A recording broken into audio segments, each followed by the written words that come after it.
everyone! Today I'm going to talk about connecting with conservation through the Mexican wolf. My name is Rachel Crosby, and I have been a keeper at the Endangered Wolf Center for about 4 years. I started out as their seasonal keeper, and then was luckily accepted on as a full-time keeper. From day one, though, I've never stopped learning.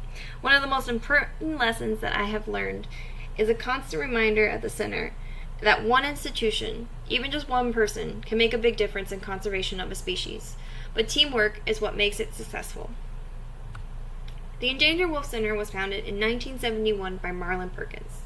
If you don't know who that is, he was the host of a TV show called Mutual of Omaha's Wild Kingdom.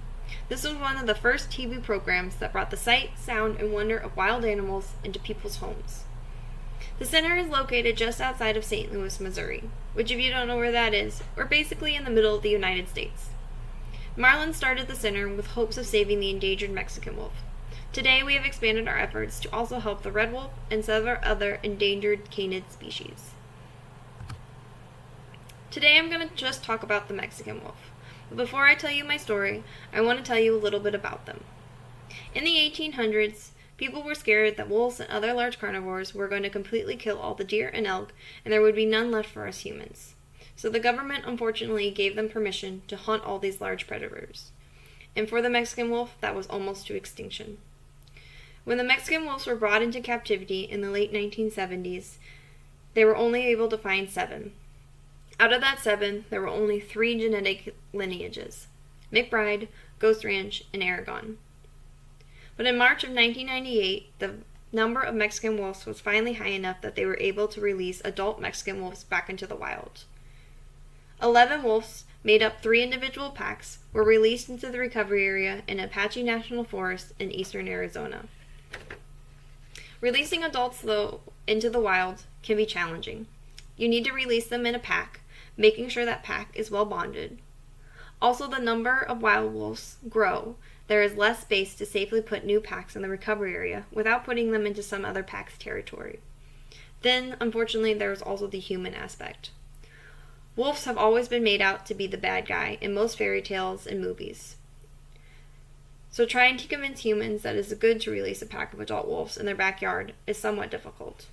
So the Mexican Wolf Recovery Team literally took a page out of the Red Wolf Recovery Plan and decided to try cross-fostering.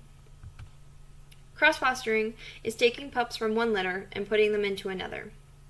In 2014 was the first year they tried this. They took wild pups and swapped them. This turned out to be a success, so the next year they plan on taking pups from captivity and putting them into wild dens. 2 pups were chosen from the Endangered Wolf Center to be placed out into the wild. Unfortunately, a couple of circumstances kept them from actually being placed into the wild. But this luckily did not deter the recovery team or the center from trying again. 2016 was the first successful captive-to-wild cross-foster. 6 puppies went out to the wild that year, 4 from the Endangered Wolf Center and 2 from Brookfield Zoo in Chicago. This year, in 2021, the recovery team put 22 puppies in the wild, 11 of which came from the Endangered Wolf Center. As you all probably know, conservation is built on teamwork. Getting the stars to align for a cross-foster is crazy. First of all, the institutions that have Mexican wolves are part of a species survival plan, or an SSP. I'm sure that you all know some version of this effort. This is a team of people making sure that everyone is keeping the captive Mexican wolf population genetically healthy and that everyone is following the correct husbandry rules. All Mexican wolves are owned and protected by U.S. Fish and Wildlife, so all the institutions who have breeding pairs stay in contact with U.S. Fish and Wildlife and the SSP. They let them know if their wolves have bred and about when they may produce offspring. At our center, we have volunteers and staff that do breeding observations for our pairs. As the moms progress, we let them know if they start looking pregnant. During this time, U.S. Fish and Wildlife are keeping an eye on all the wild wolves. About 60% of the wild populations have GPS collars so they can keep track of the known pairs. They usually know when the wolves are starting to have pups because wolves only stop for 3 reasons in the wild. 1, they have a big meal. 2, they've had puppies. Or 3, they unfortunately have passed away. At our center, we have cameras in most of our dens so we can tell when moms have pups. We then contact U.S. Fish and Wildlife and hope that there are a couple wild dens that match up somewhat close to ours. Finally, we have to hope that the weather is good, we can find flights to Arizona or New Mexico, all the pups are healthy, and that U.S. Fish and Wildlife can find the dens once we get there. So it's very much a team effort all around to get these pups out. In 2019 was the year that I was fortunate enough to go on a cross-foster trip. At the time, 6 puppies was the most the center had ever put out into the wild at one time. The day of the foster, we got to the center around 4 a.m. We retrieved the puppies, 3 boys, 3 girls, and left 2 girls behind. Before we left for the airport, we had the vet look them over and make sure they were healthy. We gave them fluids, microchipped them, and whizzed them all before packing them up to go to the airport. We took a commercial flight into Phoenix, where we were then picked up by Arizona Game and Fish and driven to a smaller airport, where we took a very small plane, as you can see from that middle picture, up into the mountains. We were a little late, arriving around 9, and they had found the first den. That mom had had 7 puppies. Now that was quite unusual for wild moms. They usually typically have about 3 to 4 puppies. So we only gave 1 female to the U.S. Fish and Wildlife team and headed to the next site, which was about an hour away. The team there had only just left right before we got there to look for the next den. Though by the time we reached the staging area, which that is the area where we wait until they send us the location of the den, we only had to wait about 5 minutes before we heard the sound of wolves howling in the distance, and then the radio call telling us they had found the den. Luckily for me, the hike to the den was only about a mile. Unfortunately, that mile was basically straight uphill at 8,000 feet elevation, and coming from basically sea level, an anthill could have put me out of breath. But I carried 5 puppies that needed to go out into the wild, so up I went. Once at the den site, they had all the wild pups out and were checking them out to make sure that they were all healthy. We also had to give cheek swabs for genetic banking and microchip them. Turns out, though, this wild mom also had a large litter. She had 6 puppies. So we decided to give her all 5 of ours, and we were going to take 3 of hers home with us. This is not normally done, but we had no more wild dens lined up, and in the big picture, it is good for genetic diversity for both the captive and wild populations. By the time we got back to base, we were not going to make our flight home. The first flight that was available that wasn't booked at 6 a.m. was at 6 a.m. the next morning. That meant that we had to get up at 1:15 a.m. to make it to the airport on time. But we still had 3 puppies to take care of overnight who needed to be fed.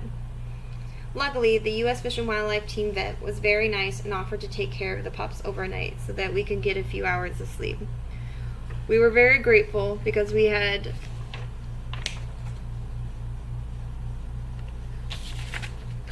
been up for 16 hours at that point, and these pups were very feisty.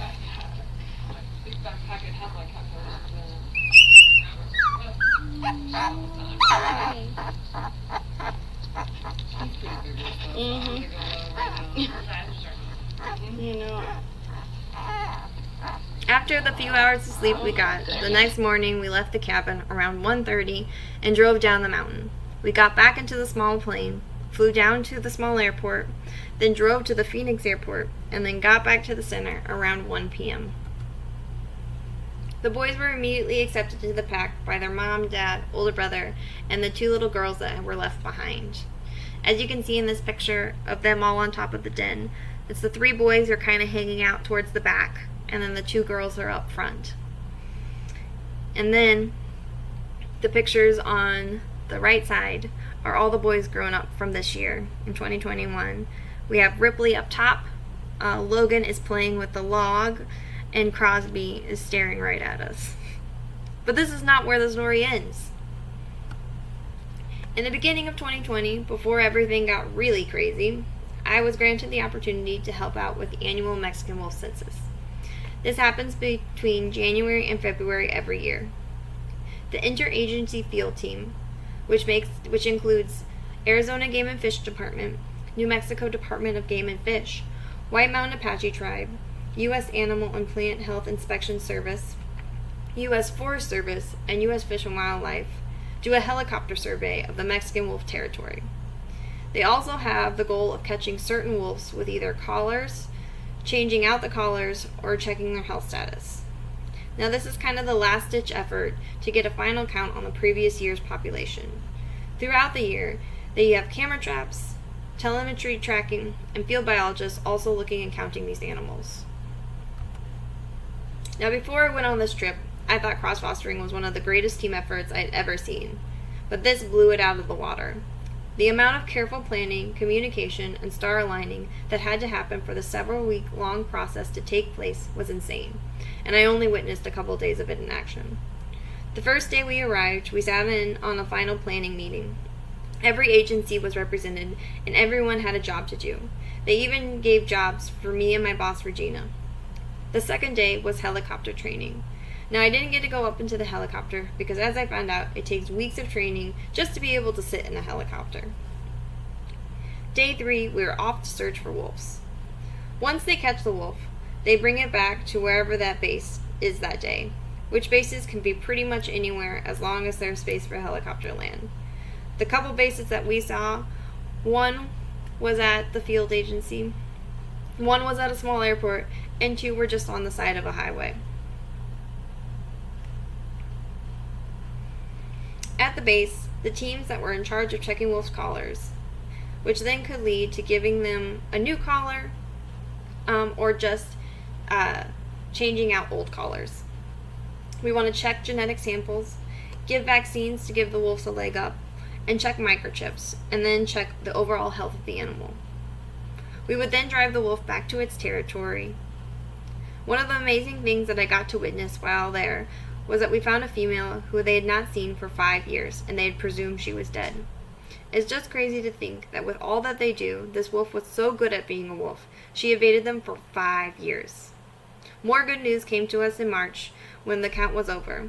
The Mexican wolf population had increased by 24% and went from around 150 wild wolves to about 163.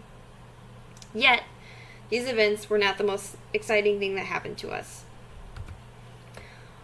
One of the last wolves we caught on our very last day had a microchip, which means that they were either from a litter who was cross-fostered into or was a foster pup themselves.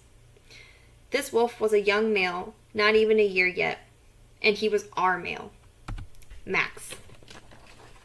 This was one of the 3 males that me and Regina had put out into the wild that spring. He had survived, but not only that, he was thriving. His original pack unfortunately had been dispersed after the alpha male had been killed, but Max had found himself a girlfriend, and we found out later settled down to have pups. This is the moment, is why I do what I do. I know a lot of time in our field, we don't always get these moments, so we get frustrated and doubt that we are making any sort of difference in the world. But next time you start thinking this way, I want to challenge you to think of all the conservation efforts that couldn't have happened if it wasn't for the zookeepers. We are ground zero for most species survival, and we are an integral part of conservation. So keep up the amazing work that you do. Thank you guys so much for letting me share my story. And again, thanks for all that you do.